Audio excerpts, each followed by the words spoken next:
তোমরা টেবিলে দুটো কনিকাল দেখতে পাচ্ছ। এবার এদের মধ্যে সামান্য পরিমাণ লঘু হাইড্রোক্লোরিক অ্যাসিড ঢালা হলো। এখন 1 নম্বর কনিকালের মধ্যে জিঙ্কের টুকরো ও 2 নম্বর কনিকালের মধ্যে কপারের টুকরো যোগ করা হলো। 1 নম্বর কনিকাল থেকে বুদবুদ আকারে প্রচুর গ্যাস নির্গত হতে দেখা গেল, কিন্তু 2 নম্বর কনিকালে কোনো পরিবর্তন লক্ষ্য করা গেল না। এমনটা কেন হয় বলো তো? আসলে বিভিন্ন ধাতুর সক্রিয়তা বিভিন্ন হওয়ার কারণেই এমন হয়। প্রকৃতিতে উপস্থিত বিভিন্ন ধাতুর সক্রিয়তা আমরা তড়িৎ রাসায়নিক শ্রেণী থেকে জানতে পারি। এখন তোমরা হয়তো ভাবছো যে এই তড়িৎ রাসায়নিক শ্রেণী তৈরি হয়েছে কিভাবে? তোমরা নিশ্চয়ই জানো বিভিন্ন ধরনের তড়িৎ রাসায়নিক কোষ রয়েছে। প্রতিটি অর্ধকোষে যে তড়িৎদ্বার ইউজ করা হয় তাদের নির্দিষ্ট প্রমাণ বিজারণ বিভব রয়েছে। এখন এই অর্ধকোষগুলোকে তাদের প্রমাণ বিজারণ বিভব বৃদ্ধির ক্রম অনুযায়ী উপর থেকে নিচে সাজালে যে শ্রেণী পাওয়া যায় তাকেই আমরা তড়িৎ রাসায়নিক শ্রেণী বলি। এই তড়িৎ রাসায়নিক শ্রেণীর আবার কিছু বৈশিষ্ট্য রয়েছে। চলো আমরা সেগুলো একে একে জেনে নিই। তড়িৎ রাসায়নিক শ্রেণীতে অর্ধকোষ বা তড়িৎদ্বার বিক্রিয়াগুলিকে বিজারণ বিক্রিয়া হিসেবে লেখা হয়। বিজারণ বিক্রিয়ার সমীকরণে বাম দিকে জারিত রূপ এবং ডান দিকে বিজারিত রূপ লেখা হয়।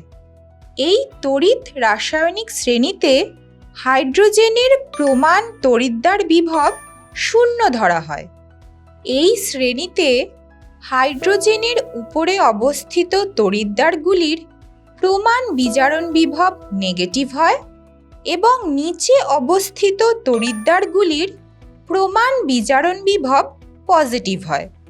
আবার তড়িৎ রাসায়নিক শ্রেণীর উপর থেকে নিচের দিকে গেলে তড়িৎদ্বারগুলির প্রমাণ বিজারণ বিভব ক্রমশ বৃদ্ধি পায়।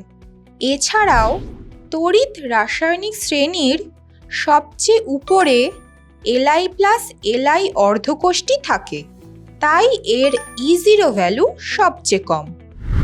এই জন্য প্রমাণ অবস্থায় লিথিয়াম ধাতুর জারিত হওয়ার প্রবণতা ও বিজারক হিসেবে কাজ করার প্রবণতা সবচেয়ে বেশি এবং Li+ আয়নের বিজারিত হওয়ার প্রবণতা ও জারক হিসেবে কাজ করার টেন্ডেন্সি সবচেয়ে কম।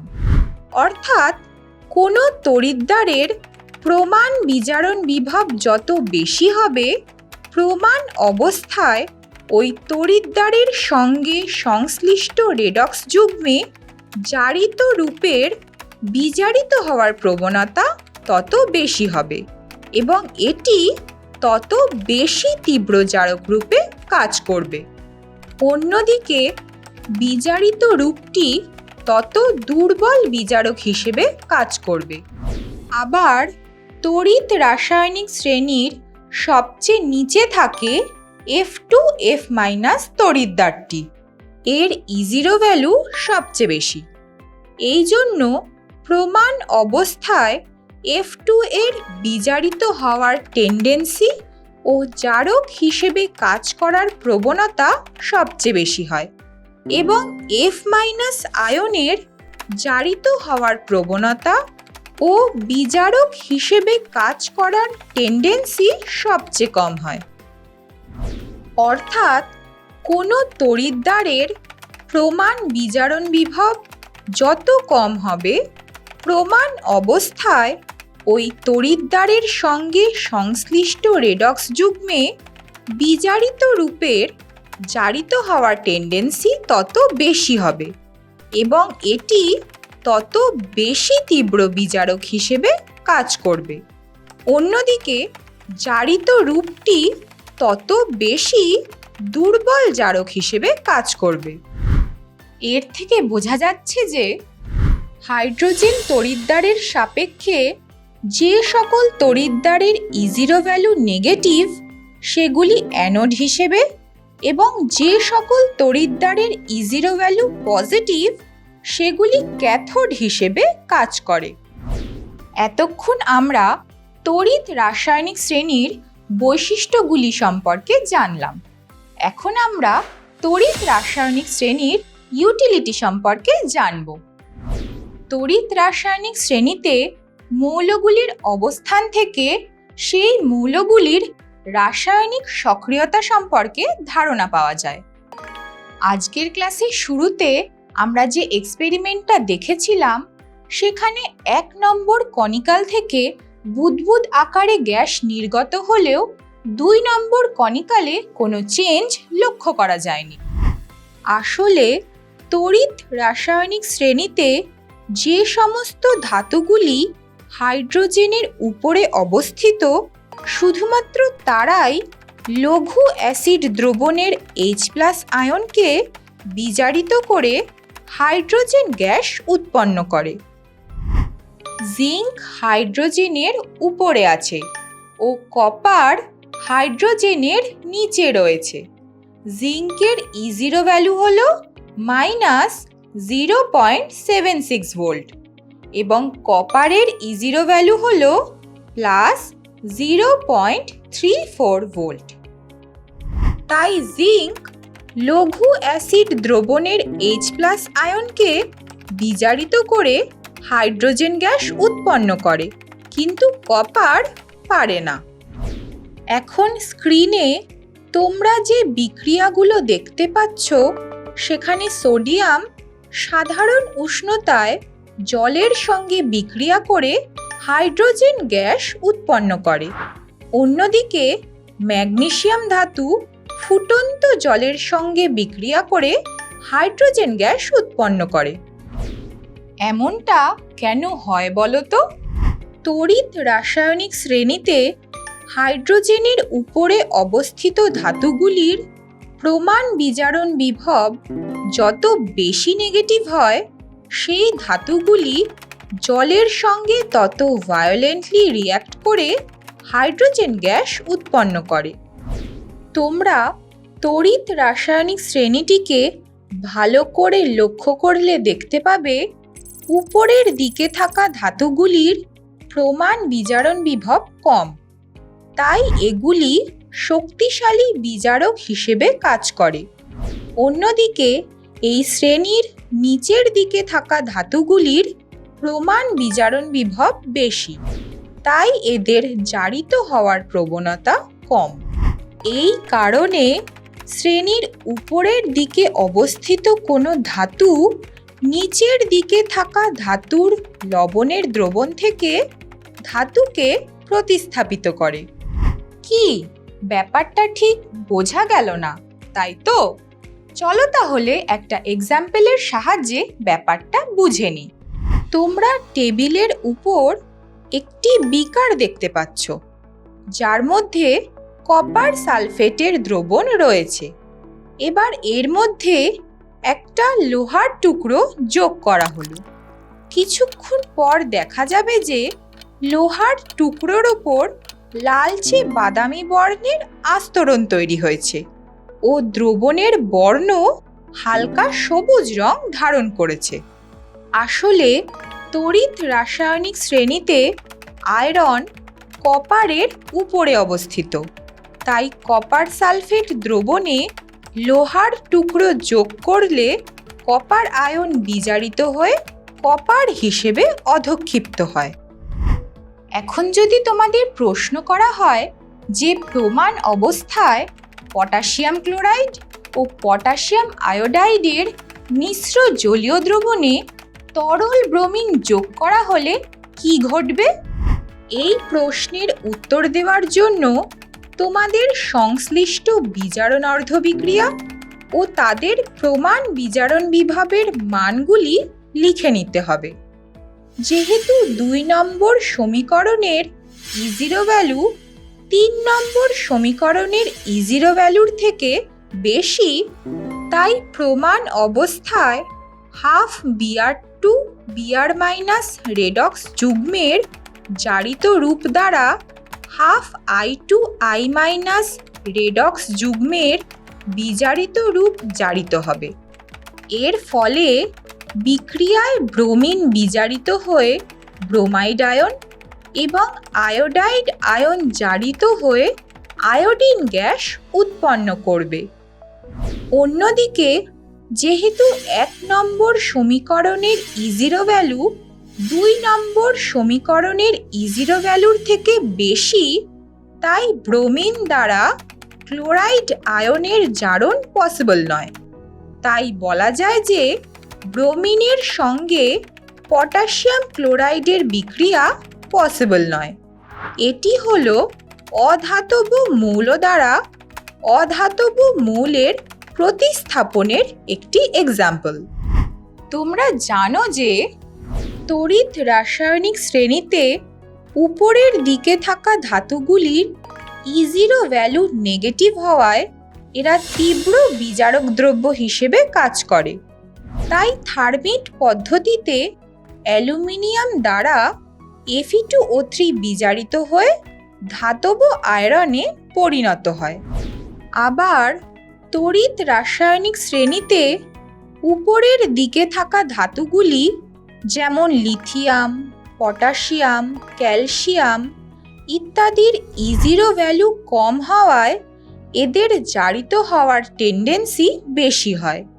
তাই এরা হাইলি রিঅ্যাক্টিভ ও প্রকৃতিতে এদের মুক্ত অবস্থায় পাওয়া যায় না।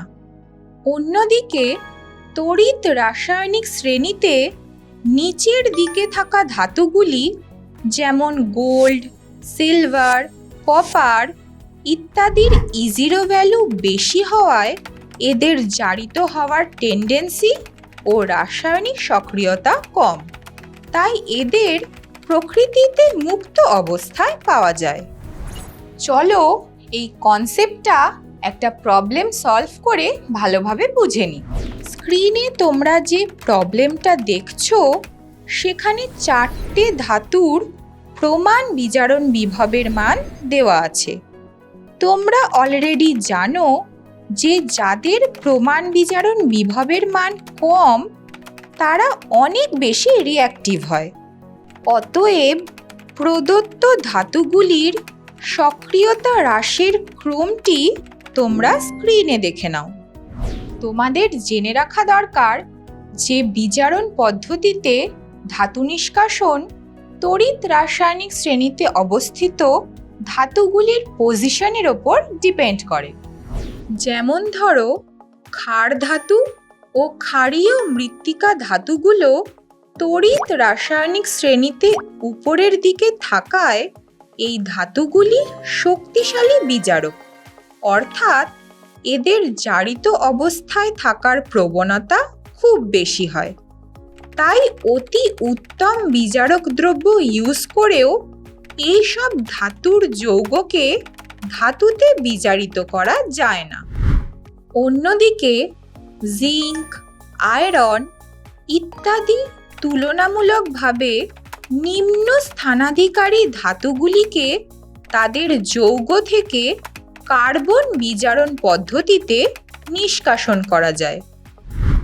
আবার রেডক্স বিক্রিয়ায় অংশগ্রহণকারী কোনো রেডক্স যুগ্মের E0 ভ্যালু থেকে প্রমাণ অবস্থায় বিক্রিয়াটির স্বতঃস্ফূর্ততা নির্ধারণ করা যায়। চলো একটা উদাহরণের সাহায্যে কনসেপ্টটা দেখে নিই। স্ক্রিনে তোমরা যে প্রবলেমটা দেখছো সেখানে কপার জারিত হয়ে Cu2+ আয়ন ও Fe2+ আয়ন বিজারিত হয়ে ধাতব আয়রন উৎপন্ন করে। এক্ষেত্রে সংশ্লিষ্ট রেডক্স যুগ্ম দুটি তোমরা স্ক্রিনে দেখে নাও। এদের E0 ভ্যালু হলো যথাক্রমে +0.34 ভোল্ট ও -0.44 ভোল্ট। যেহেতু এই রেডক্স যুগ্মের E0 ভ্যালু কম, তাই প্রমাণ অবস্থায় আয়রন দ্বারা Cu2+ আয়নের বিজারণ পসিবল।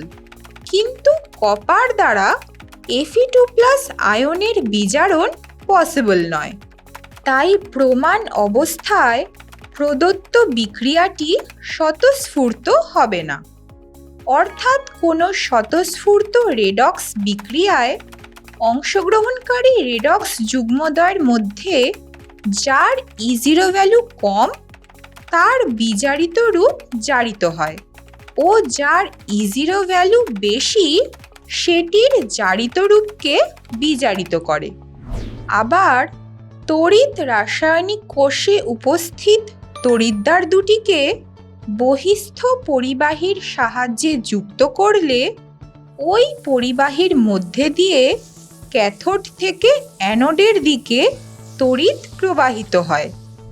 তড়িৎদ্বার দুটির মধ্যে বিভব পার্থক্যের জন্যই তড়িৎ প্রবাহ সম্ভব হয়। এই তড়িৎ প্রবাহ সঞ্চারকারী বলকে ইএমএফ বলা হয়। এই ইএমএফকে আমরা ই সেল দিয়ে ডিনোট করি। এখন হয়তো তোমরা অনেকেই ভাবছো যে এই তড়িৎ চালক বল মেজার করা হবে কিভাবে? চলো তাহলে সেটা জেনে নিই। IUPAC নিয়ম অনুযায়ী E cell is equal to E cathode minus E anode. এই ই সেলকে আমরা E right minus E left এই ফর্মেও লিখে থাকি। আবার গ্যালভানীয় কোষের প্রমাণ তড়িৎচালক বলকে আমরা এইভাবে রিপ্রেজেন্ট করে থাকি। এবার এই কনসেপ্ট রিলেটেড একটা নিউমেরিক্যাল প্রবলেম সলভ করে দেখা যাক। স্ক্রিনে তোমরা যে প্রবলেমটা দেখছো সেখানে কপার ও নিকেল অর্ধকোষের E0 ভ্যালু বলে দেওয়া আছে। এবার কোষটির কোষ বিক্রিয়াটি তোমরা দেখে নাও। এই কোষ বিক্রিয়া থেকে বোঝা যাচ্ছে যে নিকেলের জারণ ও Cu2+ আয়নের বিজারণ হচ্ছে। কাজেই প্রদত্ত বিক্রিয়াটির ক্ষেত্রে অ্যানোড হবে নিকেল তড়িৎদ্বার ও ক্যাথোড হবে কপার তড়িৎদ্বার। অতএব E0 cell is equal to E0 cathode minus E0 anode. এই সমীকরণে ভ্যালুগুলো বসিয়ে E0 সেলের ভ্যালু পাই 0.59 ভোল্ট। তাহলে আজকের ক্লাসে শেখা কনসেপ্টস অ্যাপ্লাই করে স্ক্রিনে আসা এই নিউমেরিক্যাল প্রবলেমটা তোমরা সলভ করার চেষ্টা করে দেখো তো।